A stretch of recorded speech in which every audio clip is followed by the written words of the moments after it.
دنیا کا دستور ہے کہ جب کسی بڑے آدمی سے کوئی کام کروانا ہوتا ہے تو اس کے کسی قریبی کے ذریعے بات اس تک پہنچائی جاتی ہے تاکہ اس کا کام آسانی سے ہو جائے، لیکن اللہ تعالیٰ کی ذات اس سے بالکل مختلف ہے۔ اللہ تعالیٰ فرماتے ہیں ادعونی استجب لکم، مجھے پکارو یا مجھ سے دعا کرو، میں تمہاری دعاؤں کو قبول کروں گا۔ اب ہمارے لیے سب سے زیادہ مناسب یہ ہے کہ ان الفاظ سے دعا کی جائے جن سے اللہ کے نبیوں نے دعائیں مانگی ہیں۔ تو آج کی ویڈیو میں ہم قرآن میں ذکر کردہ مختلف انبیاء کی مختلف مواقع پر مانگی گئی دعائیں ذکر کریں گے تاکہ ہم ان دعاؤں کا اہتمام کر کے اللہ تعالیٰ سے اپنی دعاؤں کو قبول کروا سکیں۔ السلام علیکم، آپ دیکھ رہے ہیں مائی ڈیپ تھاٹس۔ اگر آپ پر جھوٹا مقدمہ ہے اور آپ اس سے بری ہونا چاہتے ہیں تو اس کے لیے سورۃ المؤمنون آیت نمبر 26 میں حضرت نوح علیہ السلام کی اس دعا کا اہتمام کریں۔ رب انصرنی بما کذبون، اے میرے پروردگار، ان لوگوں نے مجھے جس طرح جھوٹا بنایا اس پر تو ہی میری مدد فرما۔ اگر آپ سفر میں ہیں اور نئے شہر میں آئے ہیں اور وہاں آپ کو حفاظت اور برکت چاہیے تو سورۃ المؤمنون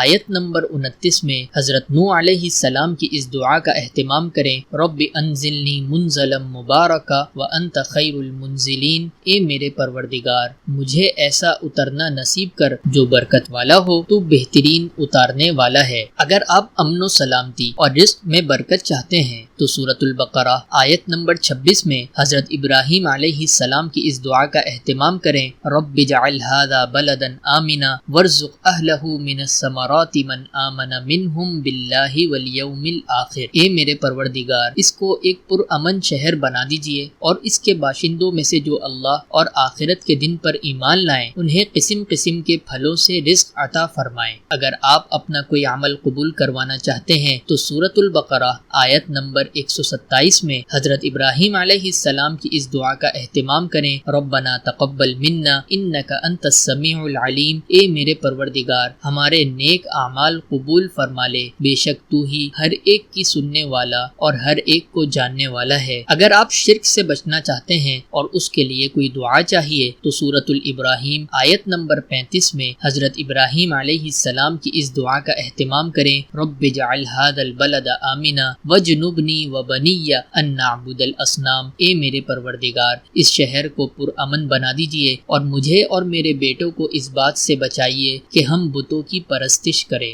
اگر آپ اپنی نماز اور اپنے اولاد کی نماز کی پابندی چاہتے ہیں تو سورہ ابراہیم آیت نمبر 40 میں حضرت ابراہیم علیہ السلام کی اس دعا کا اہتمام کریں۔ رب اجعلنی مقیم الصلاۃ ومن ذریتی ربنا وتقبل دعا، اے میرے رب مجھے بھی نماز قائم کرنے والا بنا اور میری اولاد میں سے بھی ایسے لوگ پیدا فرما جو نماز قائم کرے، اے ہمارے پروردگار ہماری دعاؤں کو قبول فرما۔ اگر آپ قیامت کے دن کی ذلت اور رسوائی سے بچنا چاہتے ہیں تو سورۃ الشعراء آیت نمبر 87 سے لے کر 89 تک میں حضرت ابراہیم علیہ السلام کی اس دعا کا اہتمام فرمائیں۔ وَلَا تُخْزِنِي يَوْمَ يُبْعَثُونَ يَوْمَ لَا يَنفَعُ مَالٌ وَلَا بَنُونَ، اور اس دن مجھے رسوا نہ کرنا جس دن لوگوں کو دوبارہ زندہ کیا جائے گا، جس دن نہ کوئی مال کام آئے گا نہ اولاد، ہاں جو شخص اللہ کے پاس سلامتی والا دل لے کر آئے گا۔ اگر آپ نیک اولاد چاہتے ہیں تو سورۃ الصافات آیت نمبر 100 میں حضرت ابراہیم علیہ السلام کی اس دعا کا اہتمام کریں۔ رب ہب لی من الصالحین، اے میرے پروردگار مجھے ایسا بیٹا دے دے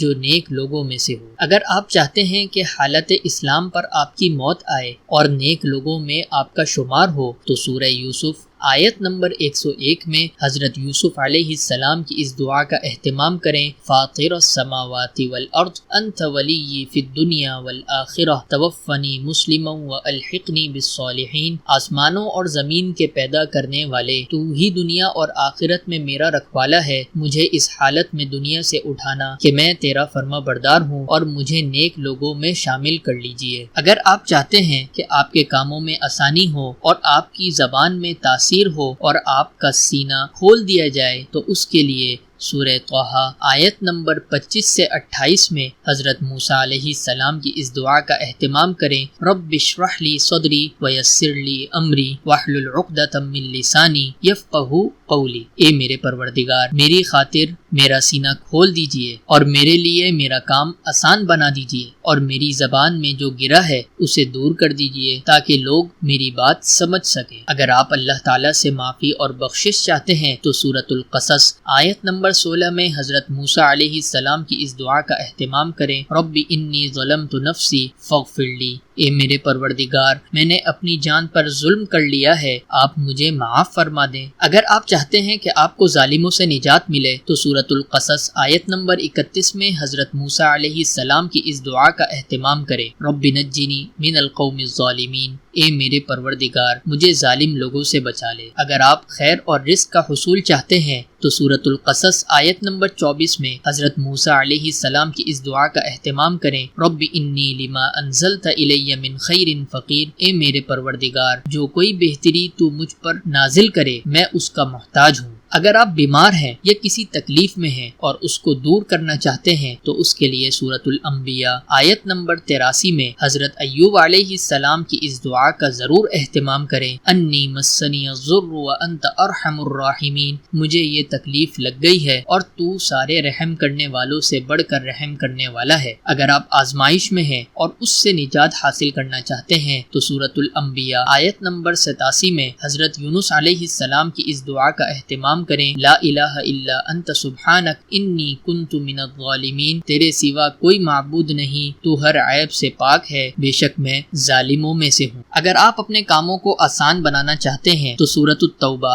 آیت نمبر 129 میں حضور پاک صلی اللہ علیہ وسلم کی اس دعا کا اہتمام کریں، حسبی اللہ لا الہ الا ہو علیہ توکلت وہو رب العرش العظیم، میرے لیے اللہ کافی ہے، اس کے سوا کوئی معبود نہیں، اسی پر میں نے بھروسہ کیا ہے اور وہی عرش عظیم کا مالک ہے۔ اگر آپ اپنے والدین کے لیے رحمت کی دعا کرنا چاہتے ہیں تو سورہ بنی اسرائیل آیت نمبر 24 میں حضور پاک صلی اللہ علیہ وسلم کی اس دعا کا اہتمام فرمائیں، رب ارحمہما کما ربیانی صغیرا، اے میرے رب جس طرح انہوں نے میرے بچپن میں مجھے پالا ہے آپ بھی ان کے ساتھ رحمت کا معاملہ کیجیے۔ اگر آپ اپنے علم میں ترقی چاہتے ہیں تو اس کے لیے سورہ طٰہٰ میں حضور پاک صلی اللہ علیہ وسلم کی اس دعا کا اہتمام کریں، رب زدنی علما، اے میرے پروردگار مجھے علم میں اور ترقی عطا فرما۔ ویسے تو قرآن پاک میں بہت سارے نبیوں کی دعائیں ذکر کی گئی ہیں، ہم نے ان میں سے یہاں پر صرف چند کو ذکر کیا ہے۔ اسی پر ہم اپنی ویڈیو کو ختم کرتے ہیں۔